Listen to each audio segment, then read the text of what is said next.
हमारे सामने आज आशीष गुप्ता की कहानी है जो उनके अपने ही शब्दों और वीडियो से ली गई है। ये कहानी अयोध्या की गलियों से शुरू होती है, कॉर्पोरेट दुनिया के ऊंचे ऊंचे ऑफिसों तक पहुंचती है और फिर एक ऐसे मोड़ पर आती है जहां सफलता के सारे मायने ही बदल जाते हैं। ये एक ऐसे इंसान की कहानी है जिसने वो सब कुछ हासिल किया जो समाज सफलता मानता है, पैसा, घर, गाड़ी, और फिर उसे बकवास कहकर एक बिल्कुल अलग रास्ते पर निकल पड़ा। बिल्कुल। और इन सोर्सेज में जो सबसे दिलचस्प बात है वो सिर्फ संघर्ष या सफलता की कहानी नहीं है, ये एक माइंडसेट के टूटने और फिर से बनने की कहानी है।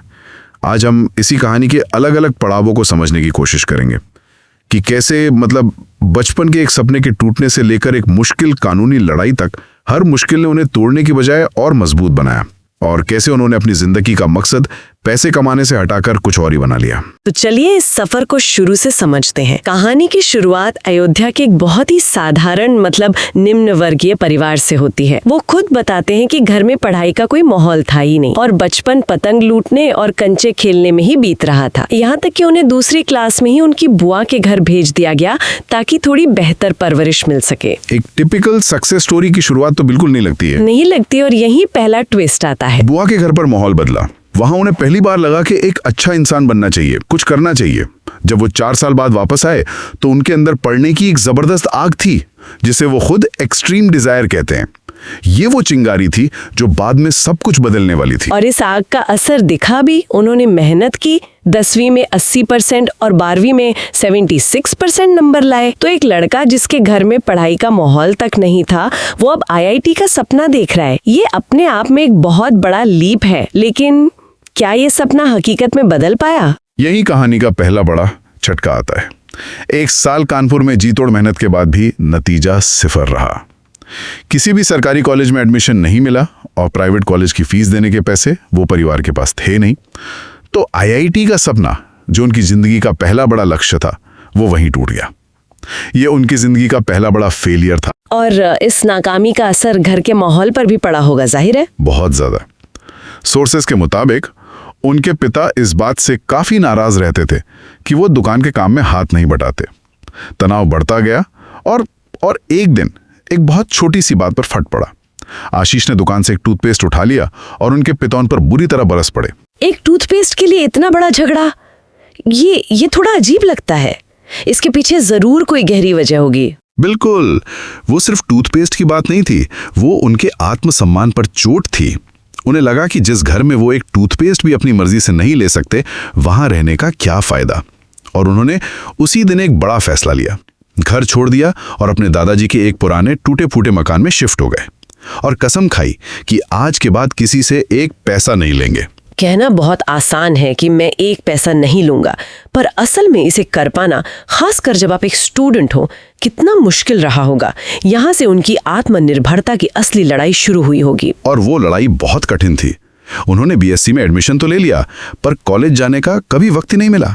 पूरा दिन बच्चों को ट्यूशन पढ़ाते थे। शुरू में तो 2 बच्चों को पढ़ाने के महीने के सिर्फ 250 रुपए मिलते थे। आप सोचिए, इतने कम पैसों में गुजारा करना। 250 रुपए, और इसका असर उनकी अपनी पढ़ाई पर भी तो पड़ा होगा। सीधा असर पड़ा।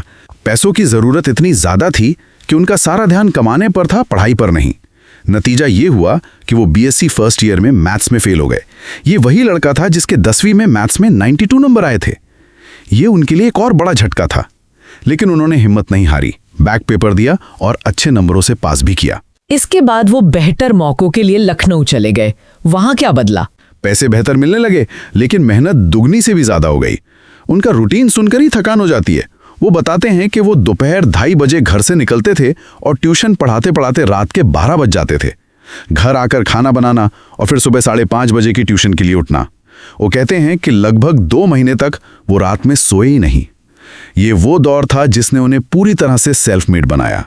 उन्होंने सीखा कि जिंदा रहने के लिए किसी के सहारे की जरूरत नहीं है। ट्यूशन से गुजारा तो चल रहा था, लेकिन ये कोई लॉन्ग टर्म करियर नहीं हो सकता। तो फिर कॉर्पोरेट दुनिया में एंट्री कैसे हुई? टीचिंग से मार्केटिंग, ये तो बिल्कुल अलग फील्ड्स हैं। ये एक मजबूरी में लिया गया फैसला था जो सही साबित हुआ। उन्होंने अखबार में पुणे की एक फार्मा कंपनी का विज्ञापन देखा। पैसे की जरूरत थी तो उन्होंने इंटरव्यू दिया और चुन लिए गए। वो बताते हैं कि उनके पास इंटरव्यू के लिए एक टाई तक नहीं थी। जो उन्हें अपने एक स्टूडेंट की मां से मांगनी पड़ी थी। और ये करियर स्विच उनके लिए काम कर गया। बहुत अच्छी तरह से।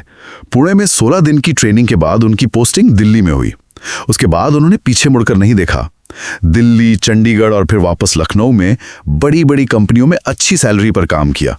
2013 तक उन्होंने लखनऊ में अपना 4 मंजिला मकान बना लिया, गाड़ी खरीद ली और एक अच्छी रेंटल इनकम भी आने लगी। यानी समाज की नजर में वो पूरी तरह सक्सेसफुल थे। तो वो उस मुकाम पर पहुंच गए थे जहां ज्यादातर लोग शायद आराम करते, जिंदगी को एंजॉय करते, लेकिन उनके सोर्सेज बताते हैं कि वो बेचैन हो गए।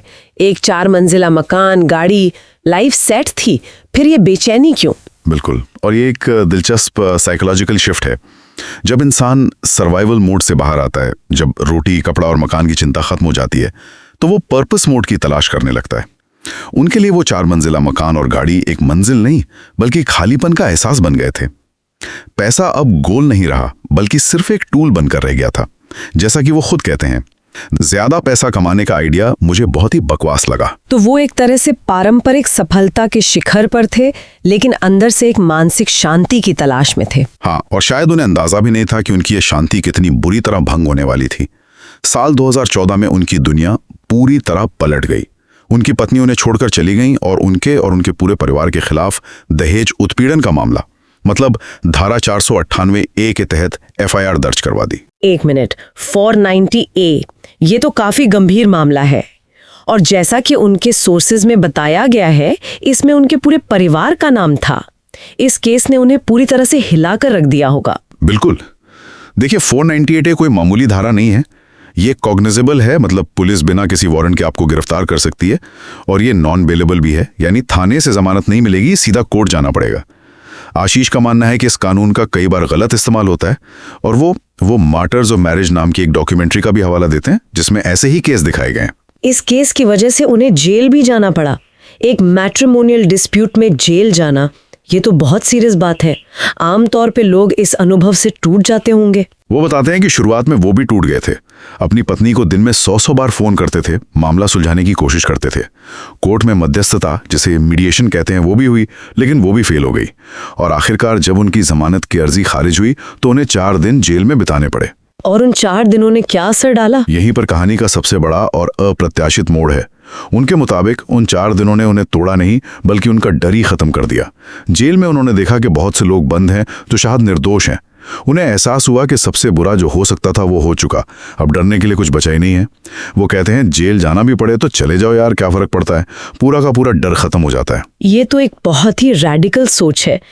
लेकिन उनके सोर्सेज में एक और चौंकाने वाला दावा है कि वो 2015 से 2023 तक, यानी 8 साल कोर्ट की तारीखों पर गए ही नहीं। ये कैसे मुमकिन है? इसके तो गंभीर कानूनी नतीजे हो सकते हैं। ये एक बहुत ही जरूरी सवाल है। देखिए, ये कोई कानूनी सलाह नहीं है और ना ही हम इसे इंडोर्स कर रहे हैं। ये उनका अपना अनुभव है।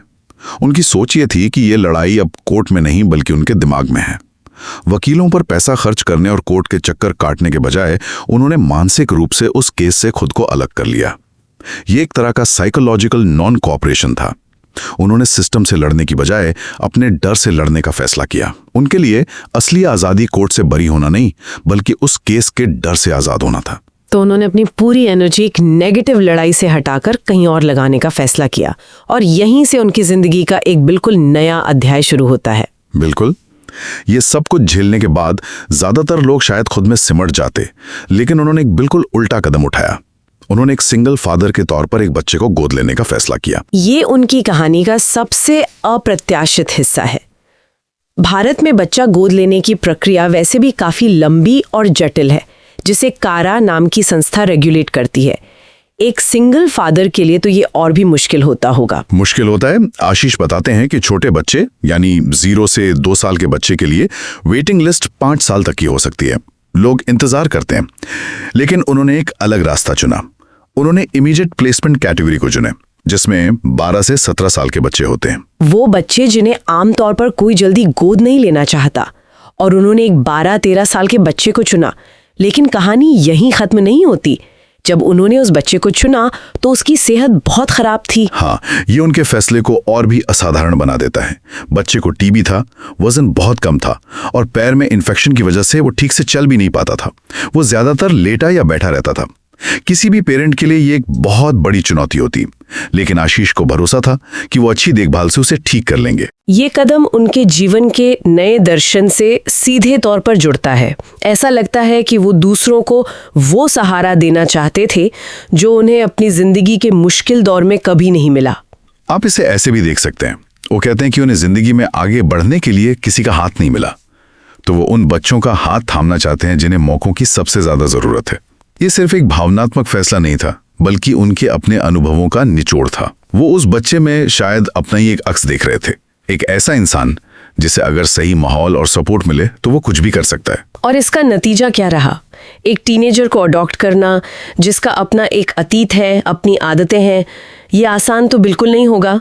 वो खुद मानते हैं कि ये चैलेंजेस से भरा है, लेकिन 3 महीने बाद के अपने अपडेट में वो बताते हैं कि बच्चे की सेहत में जबरदस्त सुधार है। वो अब ठीक से चल फिर रहा है, साइकिल चलाना सीख रहा है, और सबसे जरूरी बात, उन दोनों के बीच एक मजबूत रिश्ता बन रहा है। वो अपना पूरा ध्यान बच्चे को एक अच्छा इंसान बनाने पर लगा रहे हैं। तो ये थी आशीष गुप्ता की कहानी। एक लड़के का IIT का सपना टूटने से लेकर घर छोड़ने, कॉर्पोरेट जगत की चकाचौंध देखने, एक भयानक कानूनी लड़ाई से गुजरने और आखिर में एक सिंगल फादर बनकर जिंदगी का एक नया मतलब खोजने तक का सफर। अगर हम इन सभी सोर्सेज का सार निकालें तो वो एक ही शब्द में सिमट जाता है, मानसिकता।